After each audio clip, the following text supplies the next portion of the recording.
AM 950, the progressive voice of Minnesota. Brett Johnson with you here on a Tuesday afternoon. And as usual on Tuesdays, we are joined by the editor-in-chief of one of the best journalism sources you'll find in Minnesota and possibly even the entire country. That is the Minnesota Reformer.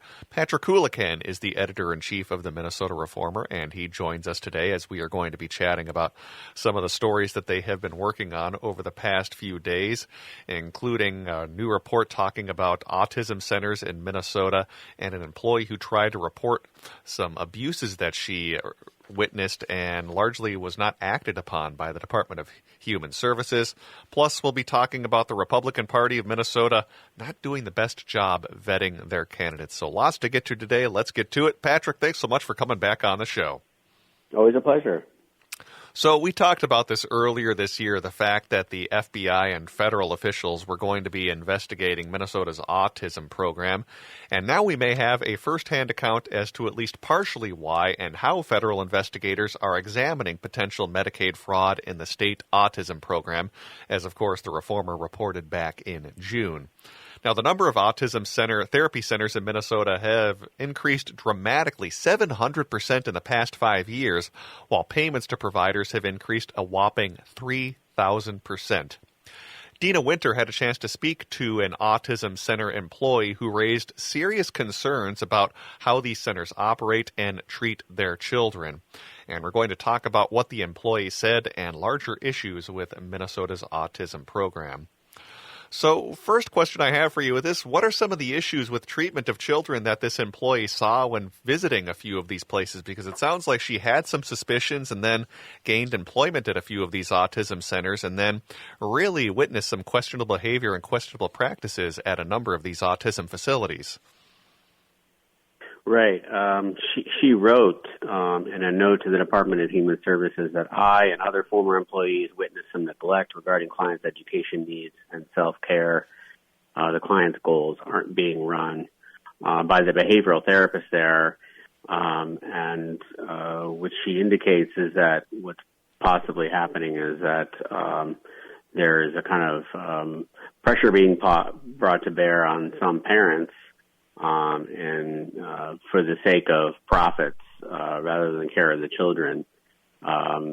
And we talked to another person, a public school teacher, who managed to get herself into a few of these centers, and she was also surprised to see really a lack of training and treatment, education and treatment materials for the children, which is obviously a surprise in an environment that's supposed to be an intense educational and therapeutic environment for children who are on the autism spectrum disorder. And so what's just as concerning, though, I think, about these accounts is that the one woman who is a former supervisor at a place called Smart Therapy Center, which, by the way, I should note we have no indication that they're under investigation or face any legal jeopardy. But this woman that worked there, she detailed her concerns and sent them to the Department of Human Services. She actually contacted us first, and then we kind of led her to the Department of Human Services, and they didn't respond. Now, it's possible that they were able to investigate without her input, but that seems unlikely. I mean, I think if somebody comes to the police, for instance, with a complaint about a criminal complaint about somebody, I think it's generally the practice that you would interview the witness. So she has not heard. DHS says that we get a lot of complaints. We look into all of them except the ones that we don't need to. And, of course, they say that we're against fraud, and we set up programs, new programs to try to prevent it.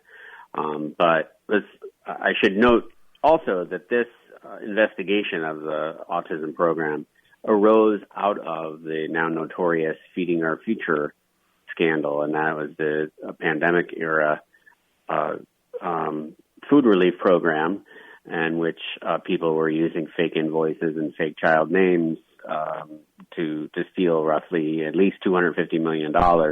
And what the federal investigators found, apparently, is that there was some commonality between the Feeding Our Future scammers, and then they often would have these autism centers. They were also operating autism centers, and so once you find out that someone is running a fraudulent operation in one realm, you certainly get suspicious about another. And then also when you look at you mentioned the growth of the program, and to be fair, the program is new, and it took advocates for autistic children a long time to get the state to get Medicaid to pay for the treatment, and I think we'd all agree that that's important, and we're glad they do it. But once the program gets into place, the growth, you would expect some growth, significant growth, because it's a new program, but the growth has been pretty astounding, and we certainly have some questions about how legitimate some of these centers are, and apparently the feds do as well. Well, I think one of the big challenges that the DHS faces is the fact that, many of these autism centers they all operate without a licensing system, which can really pose a lot of challenges for the DHS when it comes to tracking and preventing fraud, when, for the most part, you really don't have a licensing system that you can use to track this, correct? Yeah, bizarre, because child care centers face really pretty strict scrutiny, but these autism centers do not, and I think that's turned out to be a key bit of regulatory arbitrage on the part of the scammers. So just some real basic stuff like staff to child ratio and that kind of stuff is just not tracked. And so the legislature, thankfully, instructed DHS to come back with a plan for a potential licensing, and so we may see that in the coming years. I think that seems like a prudent idea, and especially if and when we wind up seeing charges come out of this investigation. I'm curious about this angle, too, because as Dina writes, she mentions that immigrant providers have claimed discrimination by the Department of Human Services in the past. So I'm curious how this factors into the current investigation, especially from accounts from Somali parents saying that non-minority agencies typically don't provide culturally appropriate training to their employees and necessarily provide the best care for children in all these cases. So that certainly is a reason, too, why we've had such explosive explosive growth in this industry, and that does add another layer to this when we do have a big problem with the Somali community when it comes to these care at autism facilities, when statistics have shown that they've been having a higher rate of autism as compared to the rest of the population throughout Minnesota. Yeah, the tragedy here is that at the same time that we think that there is significant fraud in the program, you have children who are not getting services that they need and not getting the right therapy and education that they need and deserve.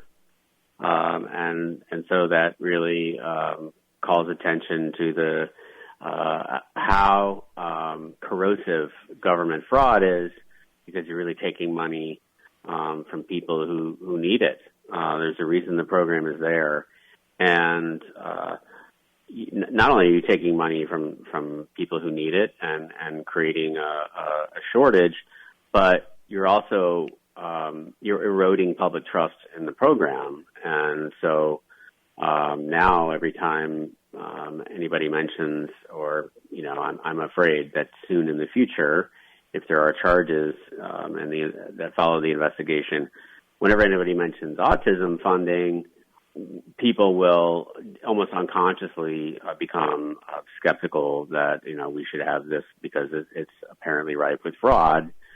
When in fact, we have learned so much about autism in the past couple decades, and how to treat it, and the necessity of early and comprehensive treatment. So we need it. But we need it to be run efficiently and without fraud. Well, we've only scratched the surface on what Dina wrote about this. Again, the title of her article is "A Former Autism Center Employee Tried to Report Fraud to the State and Nobody Responded." Make sure you give that a read over at minnesotareformer.com. minnesotareformer.com, as there's lots more there we didn't have a chance to get to, including reaction from the Smart Therapy Center and other providers in terms of what this employee who wanted to remain anonymous was talking about what she saw when she visited a few of these autism centers. Again, read that over at minnesotareformer.com. Want to switch now to the political realm and continue a theme that we've been following as part of our Minnesota Reformer conversations that we've been having on Tuesday, and that has to do with supposed moderate Republicans running in competitive seats that have, well, checkered histories, to say the least. We've talked about Steve Pape and his extreme anti-abortion views.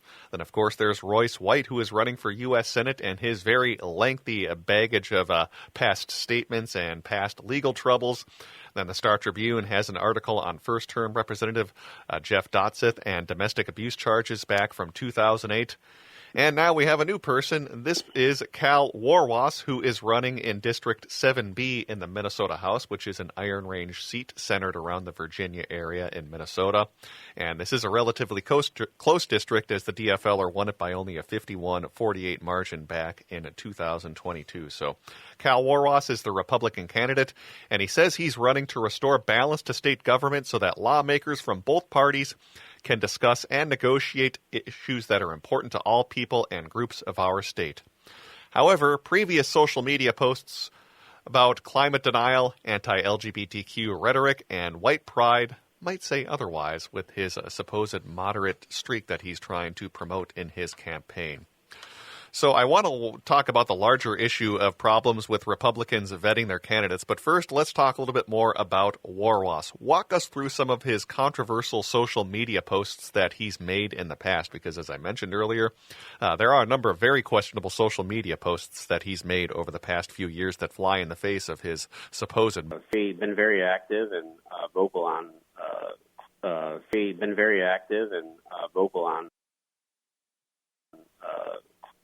social media, especially before he decided to run for this swing seat on the Iron Range, currently represented by Dave Littlegaard.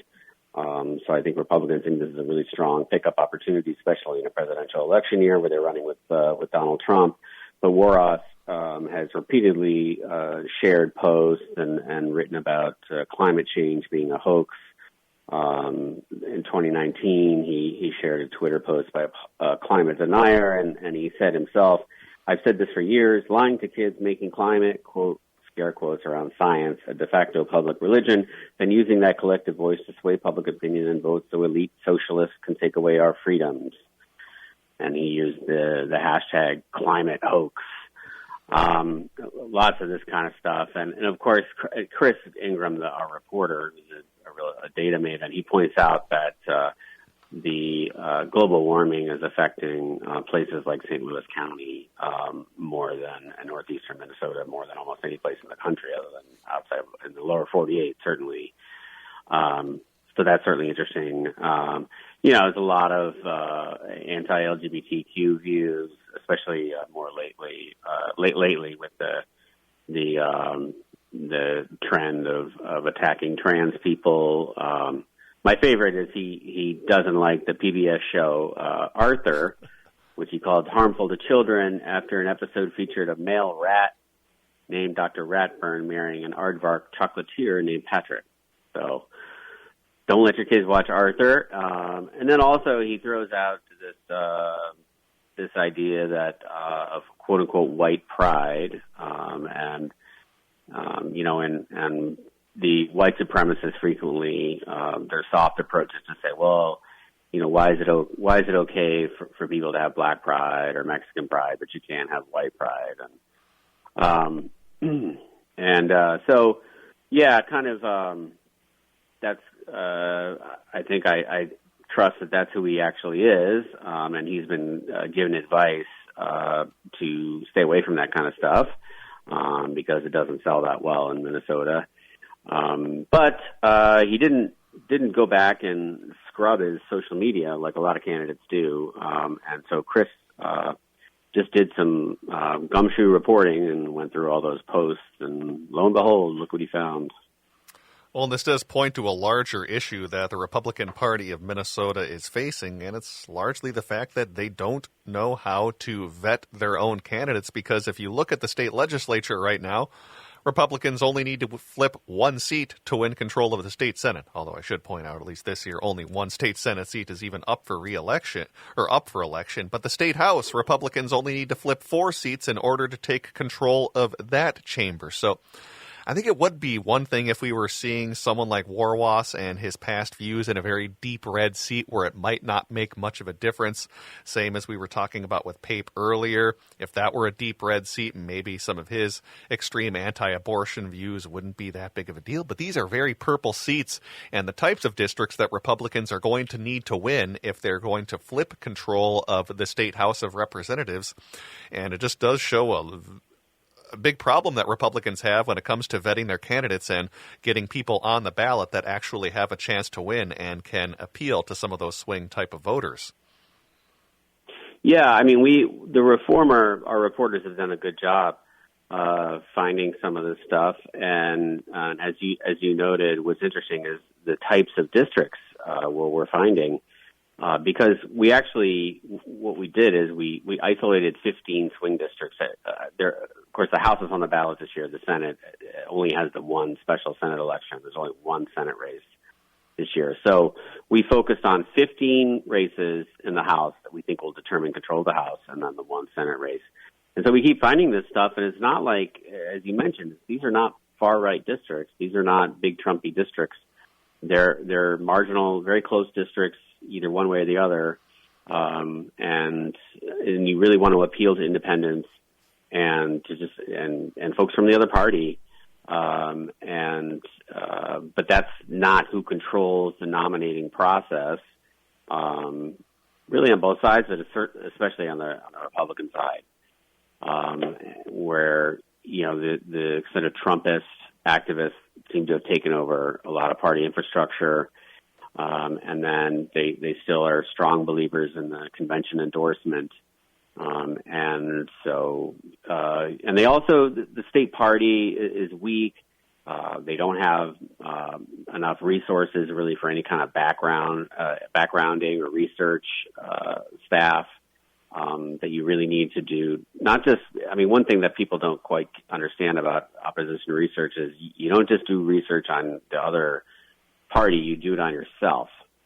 And that seems to be lacking because in a lot of cases they also seem to be kind of strangely blindsided when these stories are brought to their attention. So, yeah, for right now, there's it's a bit lopsided, but anything can happen, so I don't think Democrats should get too comfortable at this point because they should all remember 2016.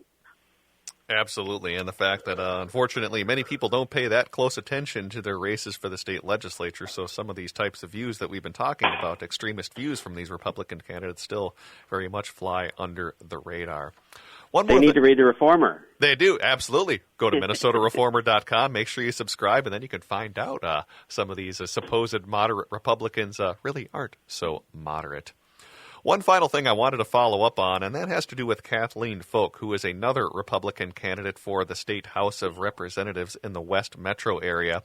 We talked about her last week and some issues she had with residency and connections to, of course, the Xcel Energy utility.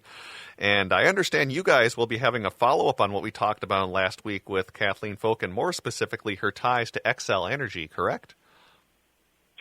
Right, and more broadly, the utility industry. So we've been able to isolate her campaign finance contributors and the really significant ties of her list of contributors to the utility industry.